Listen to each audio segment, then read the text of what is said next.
O Senhor esteja convosco. Proclamação do Evangelho de Jesus Cristo, segundo Mateus. Naquele tempo, Jesus foi à região de Cesareia de Filipe e ali perguntou aos seus discípulos: quem dizem os homens ser o Filho do Homem? Eles responderam: alguns dizem que é João Batista, outros que é Elias, outros ainda que é Jeremias ou algum dos profetas.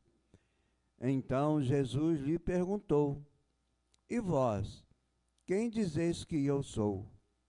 Simão Pedro respondeu: tu és o Messias, o Filho do Deus vivo. Respondendo, Jesus lhe disse: feliz és tu, Simão, filho de Jonas, porque não foi um ser humano que te revelou isso, mas o meu Pai que está no céu. Por isso eu te digo que tu és Pedro, e sobre esta pedra construirei a minha igreja, e o poder do inferno nunca poderá vencê-la. Eu te darei as chaves do reino dos céus. Tudo o que tu ligares na terra será ligado nos céus. Tudo o que tu desligares na terra será desligado nos céus. Palavra da salvação.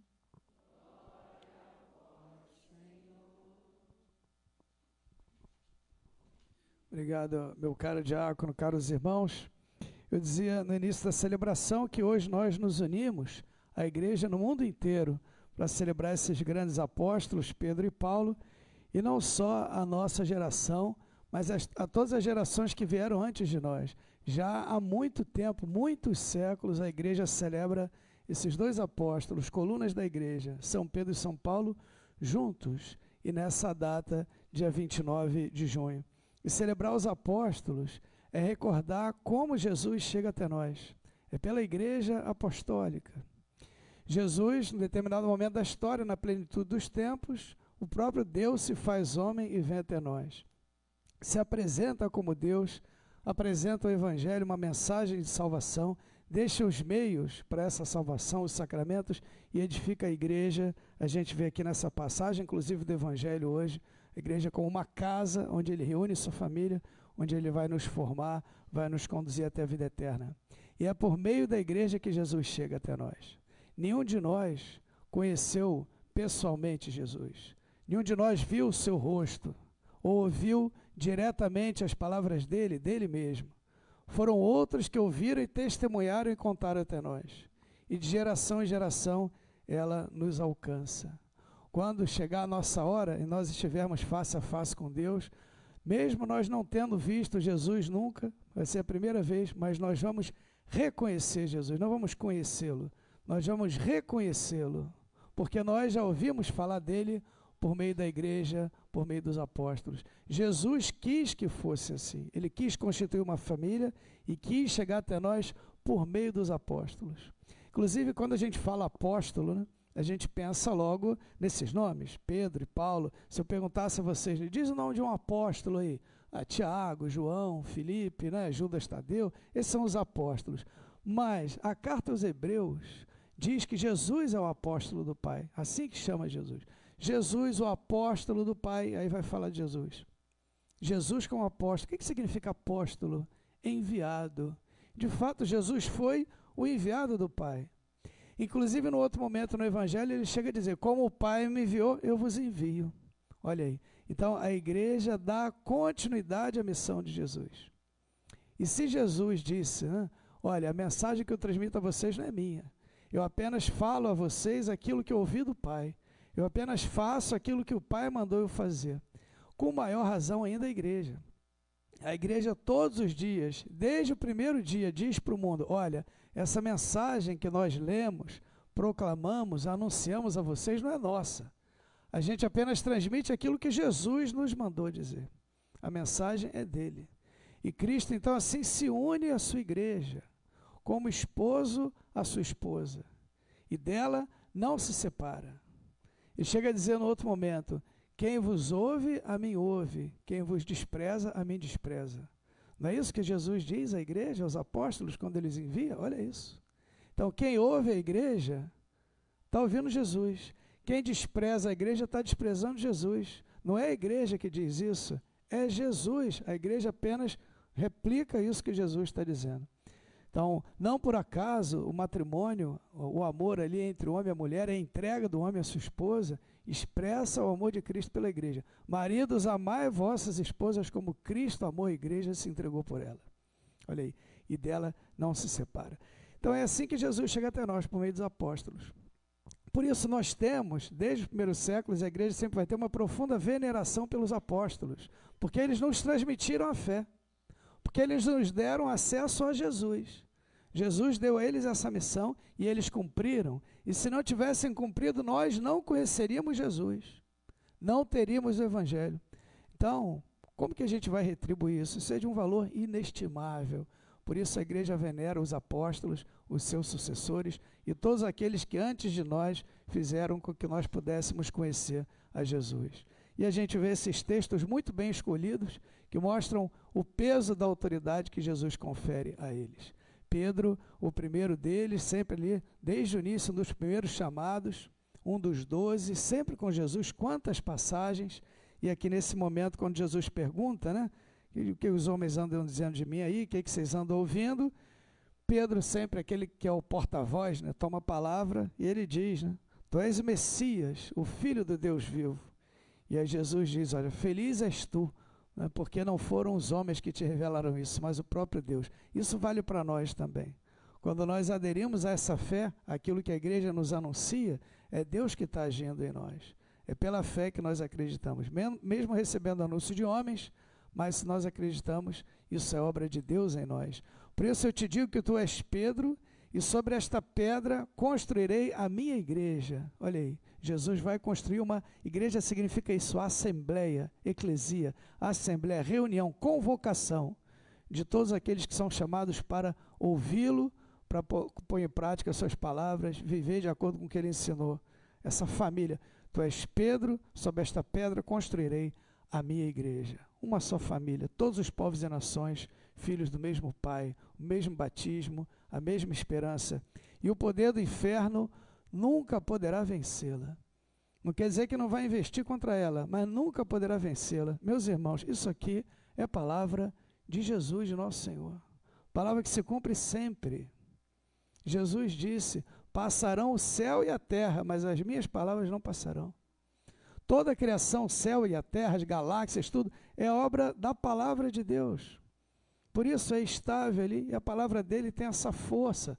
O céu e a terra vão passar, mas minhas palavras não vão passar. Se Jesus disse que o poder do inferno nunca poderá vencê-la, essa palavra está firme. Quem é que vai desdizer o que Jesus disse? Quem vai contradizer Jesus? Então, agora, uma coisa que eu chamo a atenção é isso. A igreja sempre ouve essa palavra.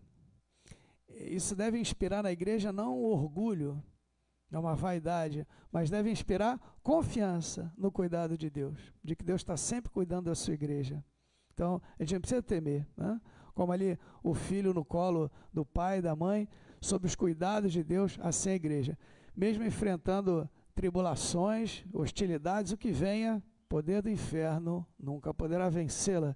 Eu te darei as chaves do reino dos céus. Olha aí, a chave é um símbolo muito claro para nós. O que é a chave? A chave é o acesso, né? Se você tem a chave, você consegue abrir uma casa, você consegue dar acesso a outras pessoas também, enfim. Então, isso é a chave, é o acesso. O acesso ao céu é entregue a Pedro, a igreja.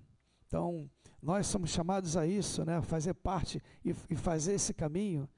Tudo que tu ligares na terra será ligado nos céus, o que desligares na terra será desligado nos céus, como essa ponte. Jesus é quem faz isso, é quem une Deus aos homens, mas como eu falei, ele transmite esse poder à igreja. Jesus é esse pontífice, portanto, aquele que une a humanidade a Deus, como a escada de Jacó que nos conduz ao céu. E essa chave é dada aos homens por meio da igreja, justamente para que possa abrir, para que possa nos convidar a seguir com ele. A gente vê uma grande autoridade dada a Pedro aqui, que é reconhecida desde o início da igreja. A primazia dele, mesmo entre os apóstolos, o carisma de confirmar na fé os cristãos. E isso vem numa sucessão apostólica que chega até nós e nos alcança.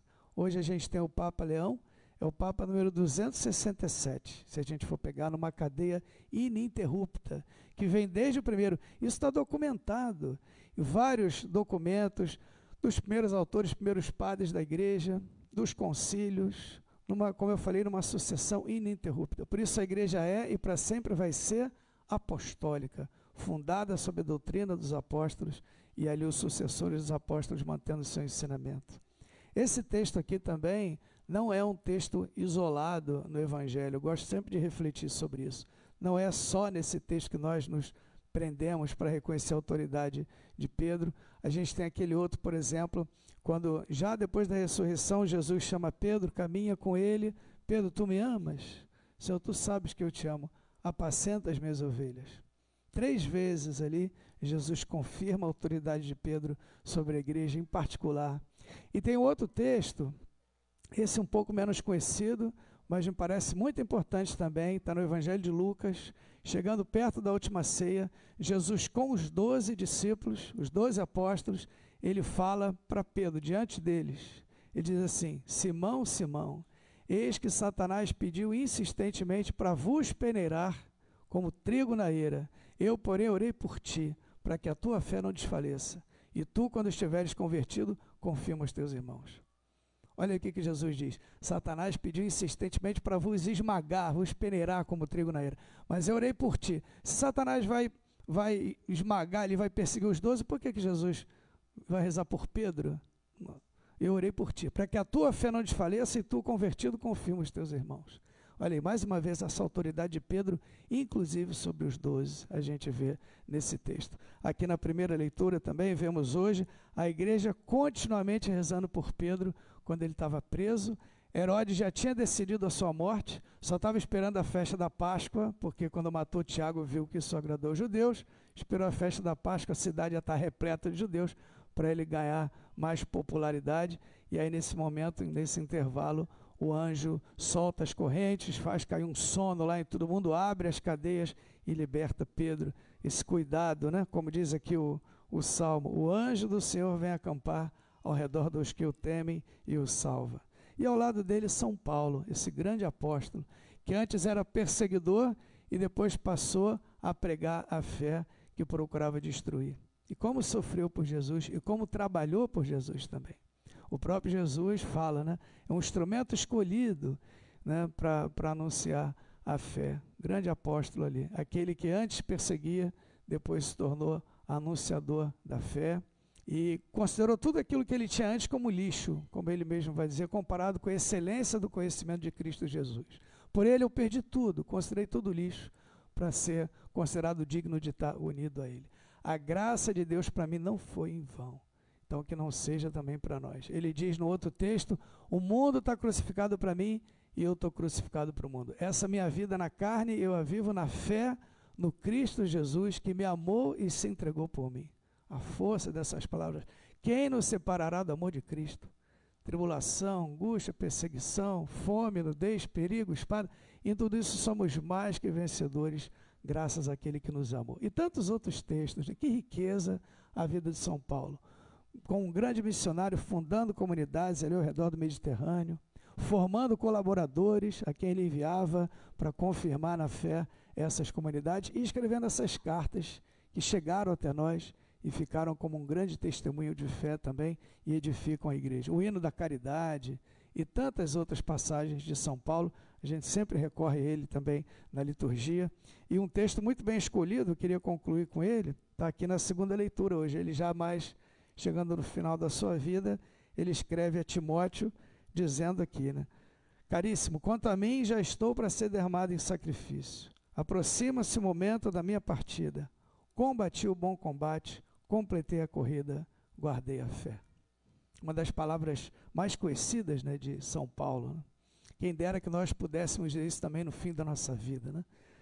Combati o bom combate, completei a corrida, guardei a fé. Agora está reservada para mim a coroa, o troféu da justiça que o Senhor justo, o juiz, me dará naquele dia. E depois uma palavra para nós, e não somente a mim, mas também a todos aqueles que esperam com amor sua manifestação gloriosa. O Senhor esteve ao meu lado, e Ele vai como que dando esse testemunho no fim da sua vida.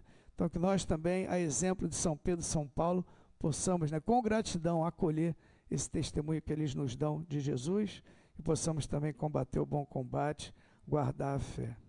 Amém. Vamos ficar de pé, meus irmãos? Vamos juntos professar a nossa fé. Creio em Deus Pai, Todo-Poderoso,